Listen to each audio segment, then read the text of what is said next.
We reject violence, but we make a distinction between the violence of the oppressor and the self-defense of the people. We think that the people have a right and an obligation to defend themselves by any means necessary, just like Malcolm X said.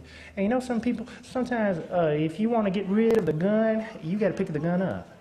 And we think it's absurd to ask the people in Vietnam to put down their guns when the American ruling circle is napalming them to death. We think it's absurd. We think it's absurd to ask people in South Africa operating underground over there to put down their guns when black people in South Africa treated just like slaves. We think it's absurd. All over this world, we got to teach our little children how to love and how to defend themselves. And the only way we could ever resolve this contradiction between love and self-defense is by reversing the domination through revolutionary action. And then maybe we can hold on to love and put down some of these guns.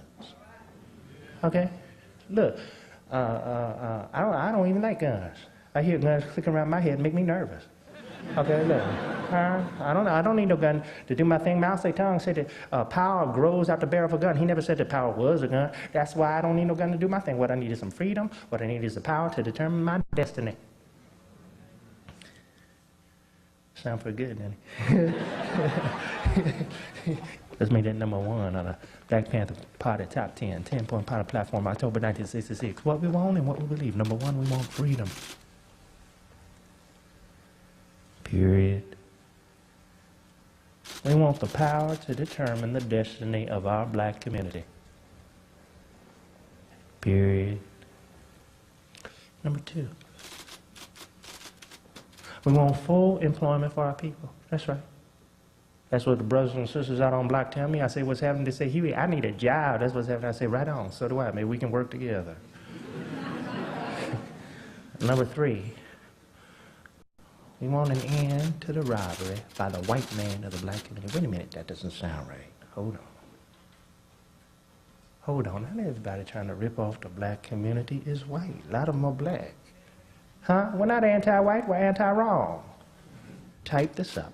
Let's do a little revision on number three and just say that we want an end to the robbery by the capitalist of the black community, the capitalist. Can you put that in the uppercase, in the capital letter?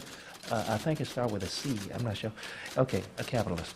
Number four, we want housing. We want shelter, which is fit for human beings. Because a lot of people run around town don't have a roof over their head. Hard rain falling and getting all wet up. It's a simple human need. Have a roof over your head when the hard rain falls. The hard rain is going to fall, just like the Bob Dylan song say. Number five, any suggestions in the house? What you want?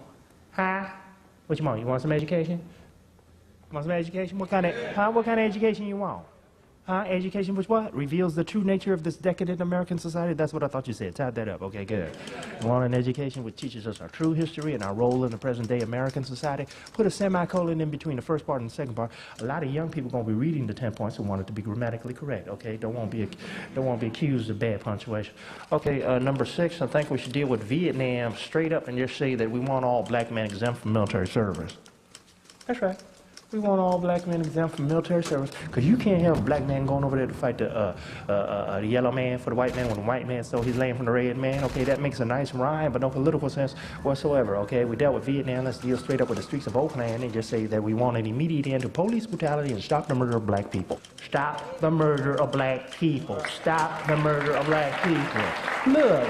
Hold on, I got vamped on by some pigs on my way over here this evening. That's why I call them pigs, because the pig is a rather low-life animal. Pig had the audacity to ask me what I'm doing with my gun. I say, pig, what you doing with yours? You know tonight's pig is tomorrow morning's bacon.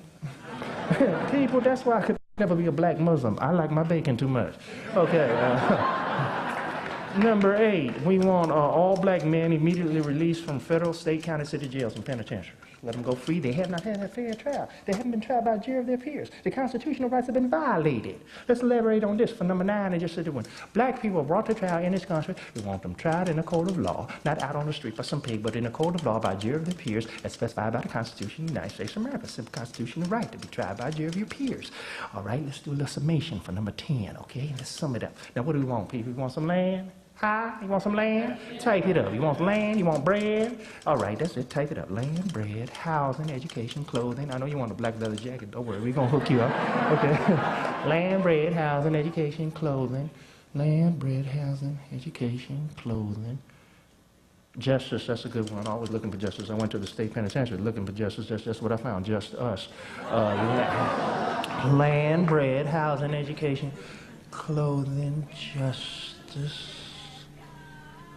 What else do we want, people? Huh? Peace?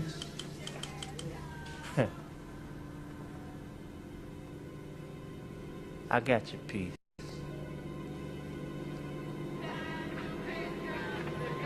Rest in peace.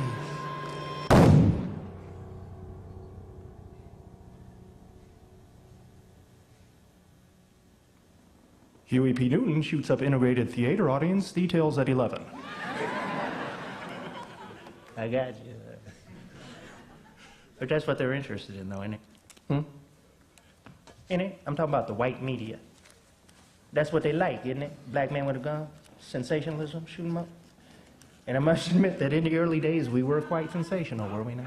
I run around town with a black beret on my head, black leather jacket on, pump that shotgun on my shoulder, bandolier across my chest. I must look like a combination between Rambo and Shaft.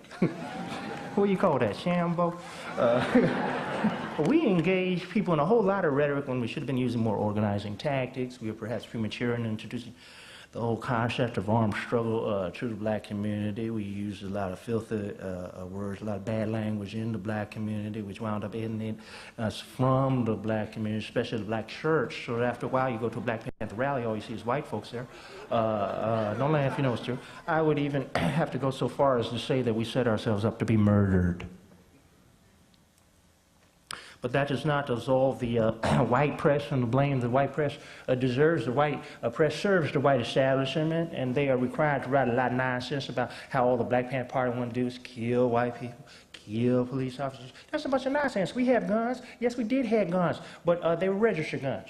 Okay, just like the NRA's guns, okay? Just like Charlton Heston's guns, okay? And we were never in violation of gun laws, state of California. Gun laws, state of California, 1966, say that you could carry a loaded gun out on the street so long as it's registered, not concealed, and not pointed in a threatening manner. You could carry the same gun in your automobile so long as it was not loaded, not concealed, and not pointed in a threatening manner. And of course, as soon as we started doing that, they changed the gun law on us.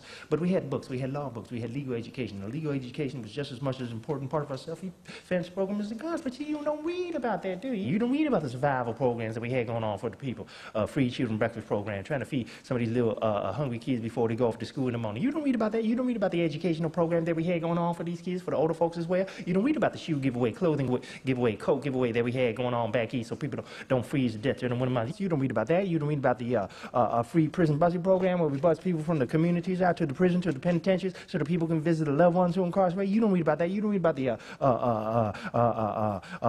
free ambulance service that we had going on in the Winston-Salem, North Carolina chapter because black people in Winston-Salem, North Carolina were denied basic emergency health care. You don't read about that. You don't read about the cell anemia testing program where we tested over 500,000, 500,000 people before the U.S. government even realized that cell anemia was a threat to the well-being of black people in America. Why?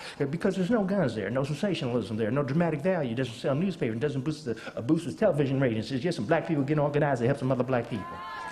Okay, well look, hold on, but look, hold on. If you read the FBI files, which I have read because it got about 1 million pages in there with my name on it. Okay, look, if you read the FBI files, you will see that even Mr. J. Edgar Hoover himself had to say that it was not the guns that were the greatest threat to the internal security of the United States of America. It was not the guns. What was it, people? Huh? What was the greatest threat to the internal security of the United States of America in the opinion of Mr. J. Edgar Hoover? What was it? Huh? The greatest threat to the internal security of the United States of America was the free children's breakfast program. Good morning. I can't hear you. Good morning. Good morning. Life is beautiful. Free children. Say I want you free. That was the greatest threat to the internal security of the United States of America. Grits.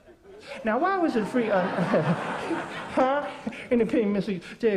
Now, why was it children's breakfast program? It's a children's breakfast program because what? Because the children's breakfast program, what? Engendered a certain following on the black community's part, right, sister? Huh? A certain respect on the black community's part, right, sister? I mean, nobody can argue with free grits, right? So Hoover saw it as a kind of he said the children's breakfast program, he said it was what was the word he used? What was the word he used in the file? He said the grits was what was the word he used? He said it was infiltration. It's funny, ain't it? It's funny. Isn't it funny? It's funny. Infiltration. I mean, how are black people who are born and raised in the black community, who live and work in the black community, going to infiltrate their own black community? You tell me that. If anybody's infiltrating, I think it's J. Edgar Hoover. Probably in a negligee. Now, hold on. You want to talk about Victoria's Secret? Let's talk about J. Edgar's Secret. Now here's a fair-skinned black man trying to pass himself off as a dark-skinned white woman. Now that's a hell of an infiltration. If it's successful, if it's not, it's just a mess. I think you got the wrong word anyway. I wouldn't call it infiltration. I'd call it revolution, straight up, wouldn't you? Huh? How you spell that? Oh, people, watch my back, please. I thought I heard some high heels sneaking up behind me. J. Edgar Hoover, you little bitch. Watch my back, people, please. You got my back? Is my back guy? Appreciate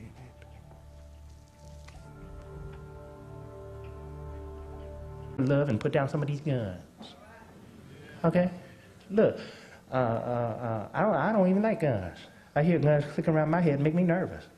Okay, look, I don't need no gun to do my thing. Mao Zedong said that power grows out the barrel of a gun. He never said that power was a gun. That's why I don't need no gun to do my thing. What I need is some freedom. What I need is the power to determine my destiny. Sound pretty good, doesn't it? We reject violence, but we make a distinction between the violence of the oppressor and the self-defense of the people. We think that the people have a right and an obligation to defend themselves by any means necessary, just like Malcolm X said. And you know, some people, sometimes if you, some black people in South Africa treated just like slaves, we think it's absurd. All over this world, we got to teach our little children how to love and how to defend themselves. And the only way we could ever resolve this contradiction between love and self-defense is by reversing the domination through revolutionary action. And then maybe we can hold on to. If you want to get rid of the gun, you got to pick the gun up. And we think it's absurd to ask the people in Vietnam to put down their guns, but when the American ruling circle is napalming them to death, we think it's absurd. We think it's absurd to ask people in South Africa operating underground over there to put down their guns.